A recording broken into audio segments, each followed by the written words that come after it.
look at the things that go on, explore what happens in chapters 24 to 26, and that is the fall of Isaac. And so I'm going to answer, as always, two questions, and that is, what is the patriarchal age? And then, what is the fall of Isaac? So what is the patriarchal age? And then what is the fall of Isaac? So starting off,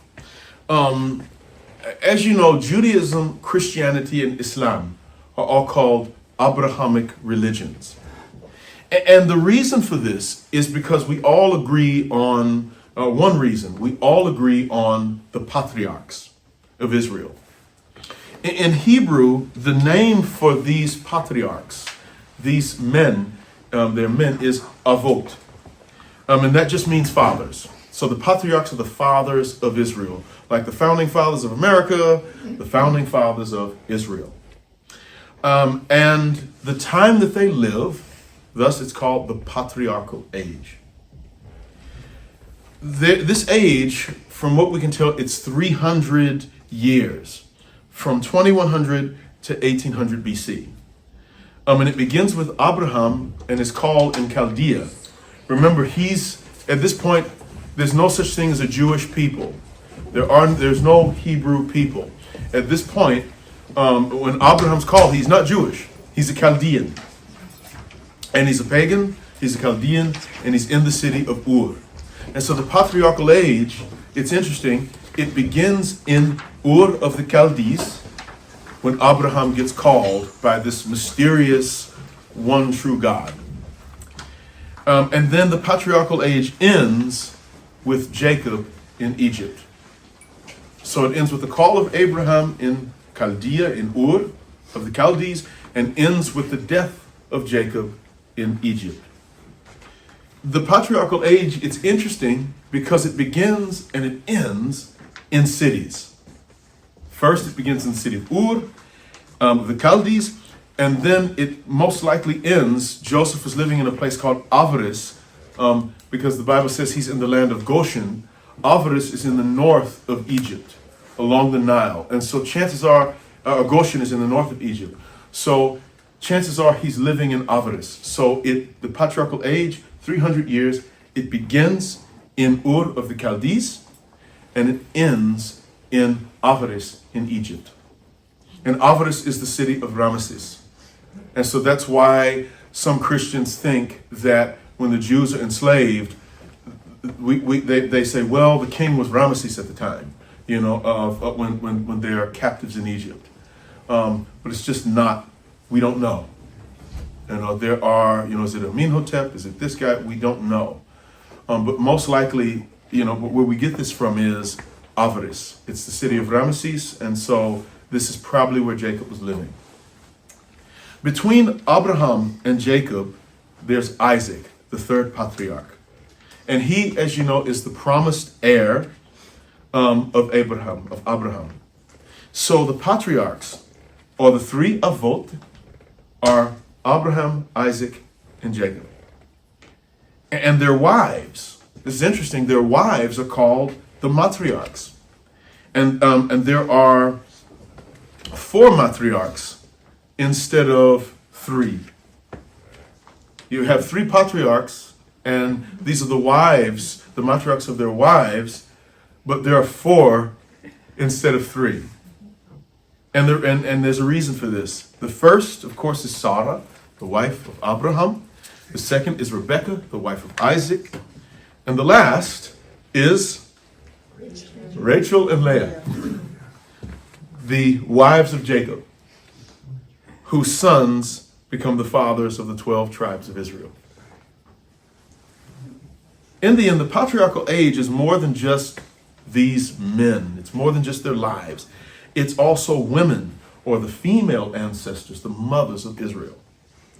And together, these men and women, what's unique about the patriarchal age is they carry a special blessing. And this blessing, it begins with Abraham in Genesis chapter 12. If you remember, after God calls him from Chaldea, God offers him a promise for his family and for the world. God says, I will make you into a great nation, and I will bless you. I will make your name great, and you will be a blessing.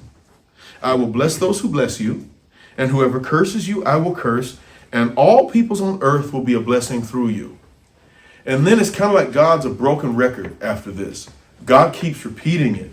You see, he makes a covenant with Abraham, and God, where he has all the animals split open, and basically God is saying, if I break my promise to you, let what happened to these animals happen to me. And then God makes that promise to Abraham and repeats it a few times. Then when Isaac comes along, and you see this pattern, God says, remember the promise I made to your father, Abraham, I also make this to you. And then when Jacob comes along, and I can't stand Jacob. I don't think he deserves it. Yeah, it's my least favorite biblical character for various reasons. But then God says to him, while Jacob is running from the consequences of a scam, he's robbed his brother of his birthright. You know the story. And he's on the run, and he's in the desert, And at that point, I'm like, God, just please let bandits take him up. Please let something bad happen to him. But instead, God shows up in the wilderness, and he says, remember the promise I made to your grandfather, Abraham, and to your father, Isaac, I make it unto you. And then later on, even with Joseph, and the patriarchal age has ended, but at the death of Jacob, Joseph calls Israel together, and then he reminds them of the promise. And he mentions Abraham, Isaac, and Jacob. So the patriarchal age has this blessing. And we call this blessing the patriarchal blessing. And it's this blessing that the fathers of Israel pass on throughout their separate stories. It's a promise that's filled with love that God will never leave them. And it carries on. I mentioned Jacob and his shadiness. It carries on despite their sins or their moments of deep failure. When I read the patriarchs, I get mad because I'm like, you do not deserve this blessing, And then when God, God reminds them, I'm like, no, don't say that. He just did this. Don't, it frustrates me to see this. And so far, we have, looked at, we've seen it, example in the journey of Abraham, who messes up in crazy ways while he travels through Canaan. Remember, he exploits his wife to two different kings in two different countries. First, in Egypt, he exploits her for money, and gets his wife in trouble. Then, you think he'd learned his lesson. He tries it again with a Canaanite king, Abimelech, and gets money for it. He exploits his wife and he puts her in danger. Then he exploits an innocent female servant, Hagar, to have a son. And then he puts both of their lives in danger. Sarah gets mad, his wife, that he's had this baby with this servant. So then he says, okay, off to the wilderness with you. And the matriarchs, or the mothers, they have their failures. Sarah, even though Abraham exploits her, she exploits Hagar and abuses Hagar when she's pregnant, and then later on abuses Hagar and Ishmael. If Sarah lived today, she'd be up under a jail. Hagar's her slave. So first, she's trafficking human beings. Let's put this in modern law. Sarah and Abraham, they're trafficking other human beings. They're trafficking. They bought her in Egypt, and now they have her in Canaan. So they're trafficking another human being, and then and they have her enslaved. They're exploiting her for her labor. Then, when they don't have an heir as God promised, what do? There's sexual exploitation, because Sarah then says to Abraham, well, God is not going to give me a child, so here, take this servant girl, Hagar. And so Abraham gets her pregnant, and then while she's pregnant, Sarah gets mad that she's pregnant. And so what does Sarah start doing? She starts beating up a pregnant woman, a woman that you've exploited, a woman you've enslaved, you've trafficked, you've exploited sexually, and now you beat her up. And then what does Abraham do? Instead of doing the right thing, he says, I want peace with my wife. I know none of this is your fault, so I'm sending you away. And he sends a pregnant woman off into the Canaanite wilderness with bandits and wild animals and a harsh climate. So the matriarchs and patriarchs, this is why when God gives the promise, I'm like, don't say that. Stop saying it. The mothers and the fathers are equally messed up. The patriarchal age, to sum this up, it's all about the men and the women together. And what it does is it almost echoes the Garden of Eden to us. When we see glimpses of Adam and Eve all throughout the patriarchal age. In Genesis 1, we find the matriarch and patriarch, the mother and father of humanity. Remember this. And they walk with God together, and God gives them a blessing. God says, I give you dominion over all the earth and be fruitful and multiply. God showers them with this blessing. He even makes kind of a covenant with them. We see their highest points within the garden, but then we see the lowest points with their disobedience. Adam, what does he do? Adam, Eve first disobeys God. Adam, instead of, saying, you ate the fruit and you were told, not to, Adam joins in. And then everything falls apart. And then what does Adam do instead of taking responsibility for his own actions? When God confronts him, that woman you gave me. It's almost a perfect parallel of the patriarchal age. No one wants to take responsibility. Abraham, what does he do? When God confronts him, well, my wife told me to send the woman away. Yeah, but come on, it's you, yeah.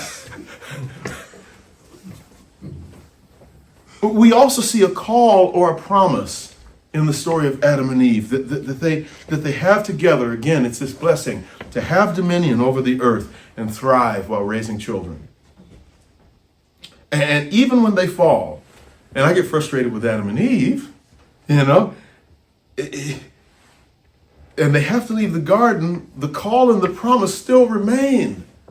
I'm looking at them leaving. They've messed up the cosmos with their actions.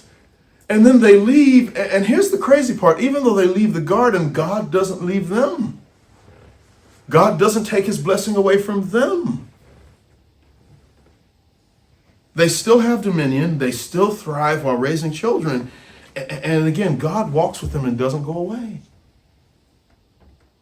So the patriarchal age, it almost echoes the Garden of Eden. It echoes Adam and Eve.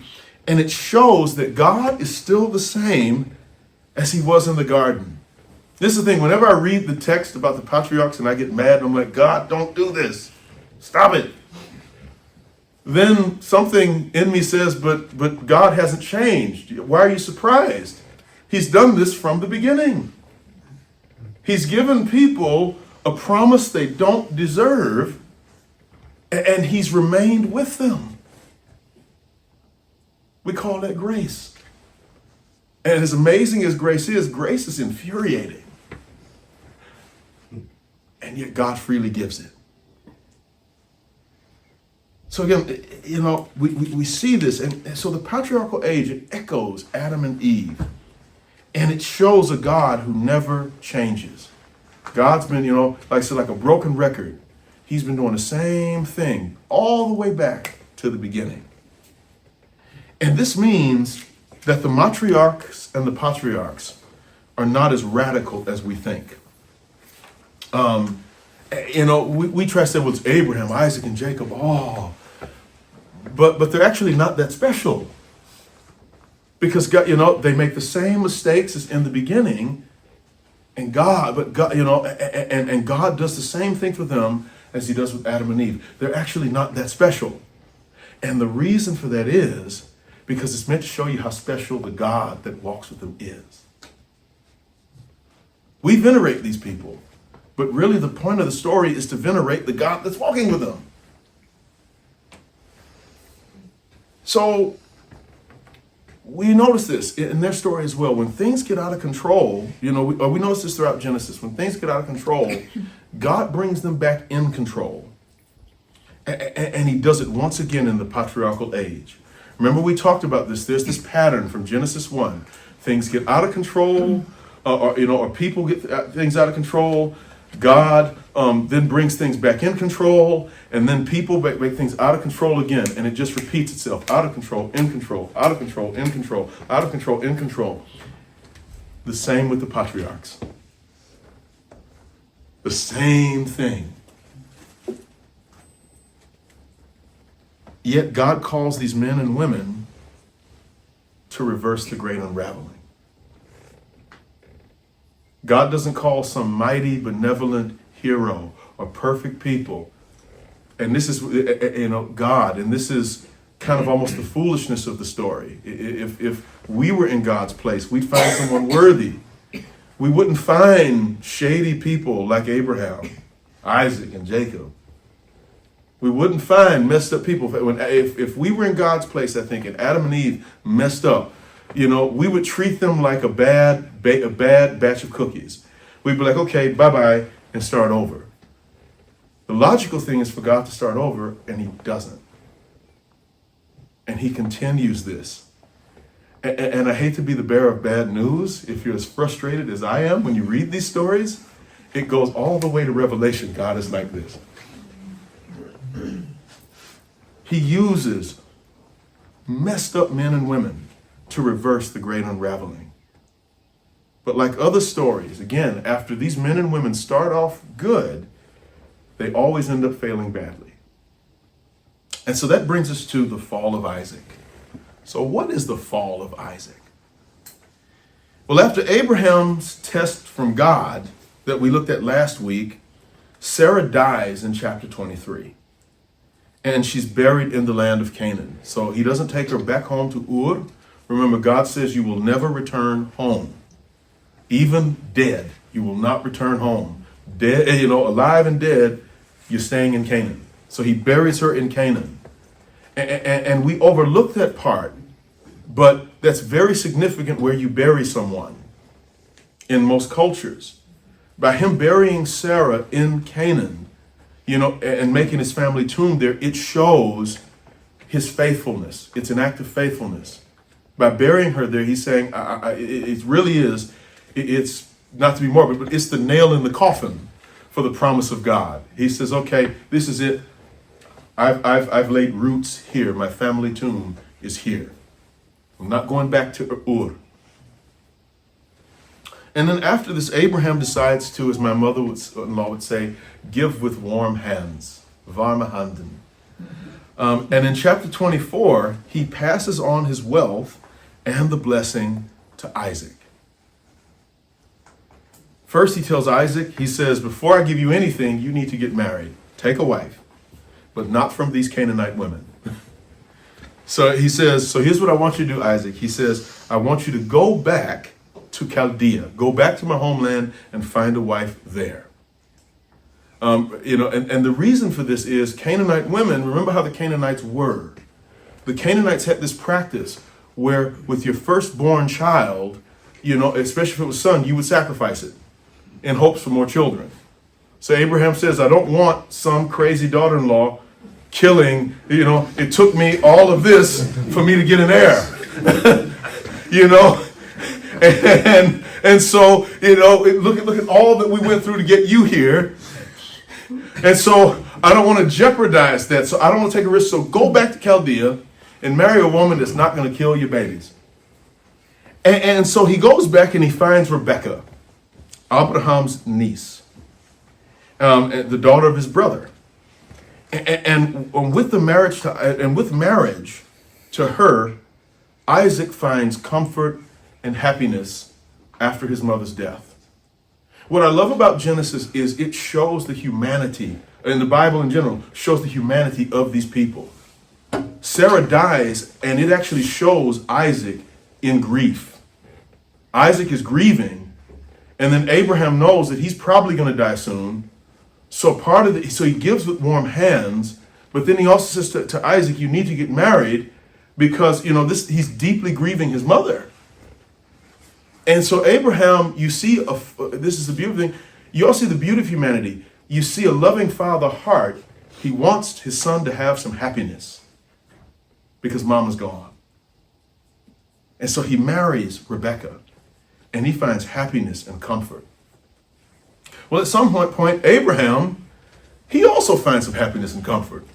He takes a second wife named Keturah.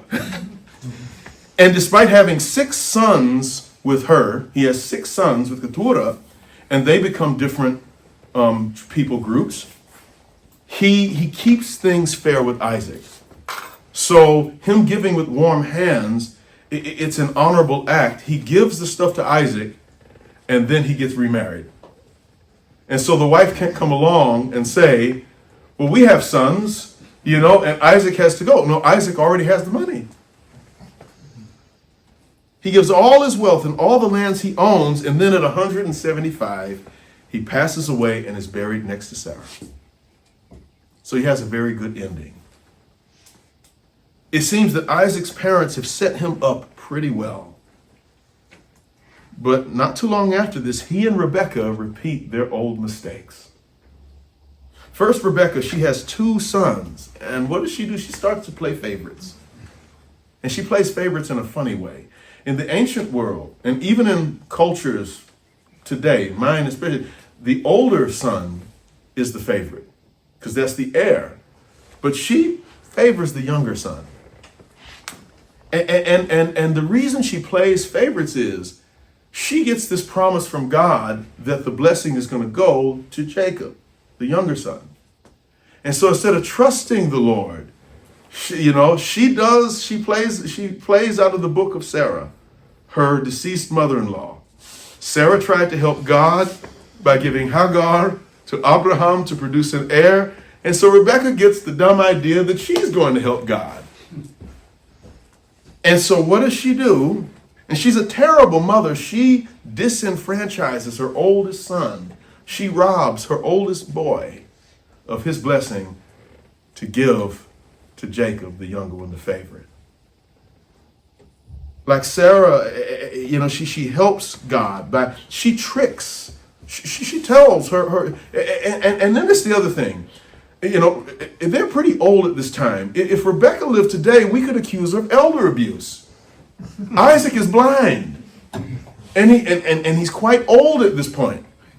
And so the trick she has Jacob play is she says, okay, your brother has hairy arms, so go take the skin of a goat, a very hairy animal, and then go to your father and, probably alter your voice a little bit and make him think that you're your brother and take the blessing. She's elder abuse, robs her oldest son. It's a terrible mother. And she'd be up under a jail as well today and disowned. And so she plays favorites. And then like Sarah with Hagar, she tries to help the Lord, and the end result is a repeat of Isaac and Ishmael. One son, Jacob, is sent away. This time the favorite is sent away, while the other stays at home. And a conflict begins that continues with their descendants. Isaac's descendants, the Jews, had a conflict with Ishmael's descendants, the Arabs. And then Jacob's descendants, Israel, they have a conflict with Esau's descendants, the Idumeans. In fact, Herod the Great was an Idumean. This is why the Jews hated him, because it was Esau ruling Jacob in their eyes. When it comes to Isaac, his fall is the exact same as Abraham. He takes from daddy's playbook. He exploits his wife to a Canaanite king, also called Abimelech. He brings her to this area and he says, tell them you're my sister. Remember, Abraham does this twice. He says, tell them you're my sister. And this time it's a lie. For Abraham, it was a half-truth. She was his half-sister. But for Isaac, this is a total lie. It's your cousin, anything. But he uses the same trick. He has Rebekah to pretend to be his sister, but this time he gets no lands and no money. It doesn't work. Instead, he's told to move and go to the land of Gerar. The king's like, get out. I'm not paying you. And once he gets to Gerar, he uncovers a well from his father that the Philistines had stopped up. So so Abimelech, sends him to the wilderness. Well, get away from me, go to the wilderness and die. And he's expecting him to go because where there's no water. And then, and this is where I get mad at God. I'm like, just let them go away. He conveniently finds a well that Abraham, his father, put there, stopped up. God helped him. And after this, he reopens the well, and there's a lot of fresh water. And then all of a sudden, Abimelech changes his tune. Abimelech doesn't give money. Abimelech says, let's make a covenant. And then what happens, if you remember God's promise, God tells Abraham, the patriarchs, whoever blesses you, I will bless. I'm looking at this going, no! This guy goes out, he should have stayed there and he should have died of thirst. You give him a well, and then you bless the Canaanites. You bless a Canaanite king. God, what is wrong with you? It's a thing. But it's grace. There's nothing wrong, it's grace. We see Abimelech enjoying the blessings for blessing Isaac. In the end, though he exploits Rebekah, Isaac walks away actually with more than his father. Abraham gets some money that runs out for a time. Isaac now has a well, and it's the only fresh water in this area. And so here's what it means. People are going to have to pay him some kind of tribute. So he's now got a source of income. And the covenant with Abimelech, the genius of it is that Abimelech's like, well, I'm the king of this land. So Abimelech gets a cut. He actually gets more than Abraham, his father, than Abraham.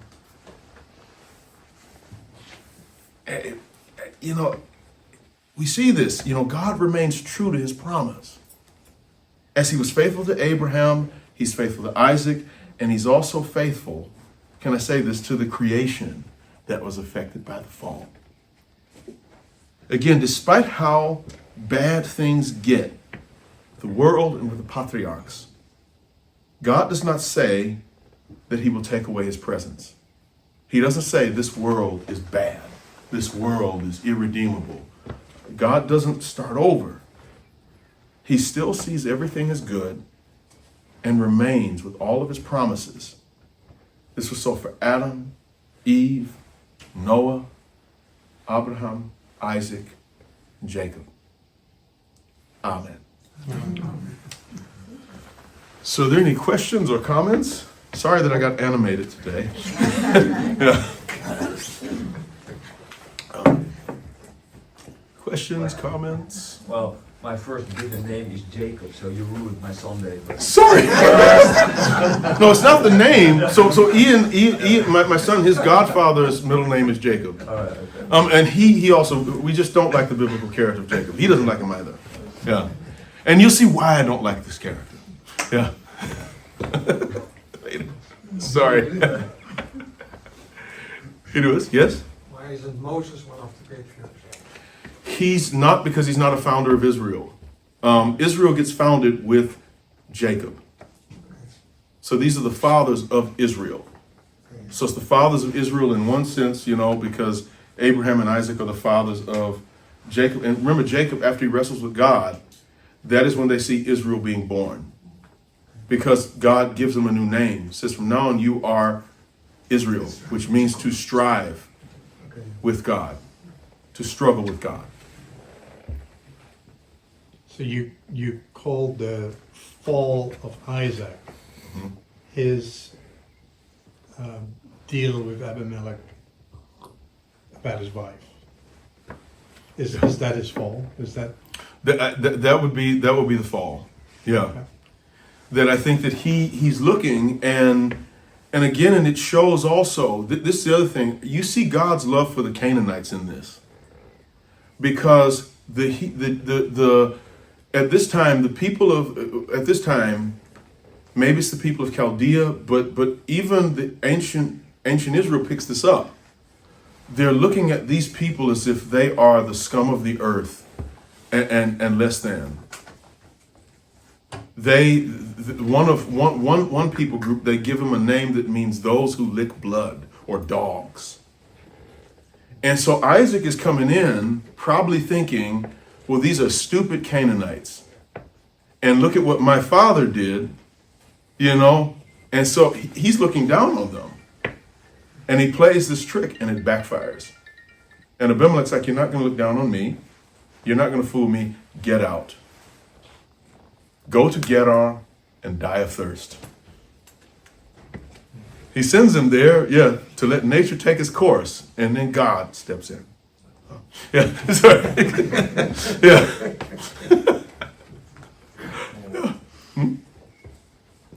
No, but I think that's what you said is God's grace. It's amazing of how through history we've always did the wrong thing. Yeah. And God still wants to use us. Yeah. That's Yes. Anyone else? Okay. Well, thank you so much for coming today, and God bless you.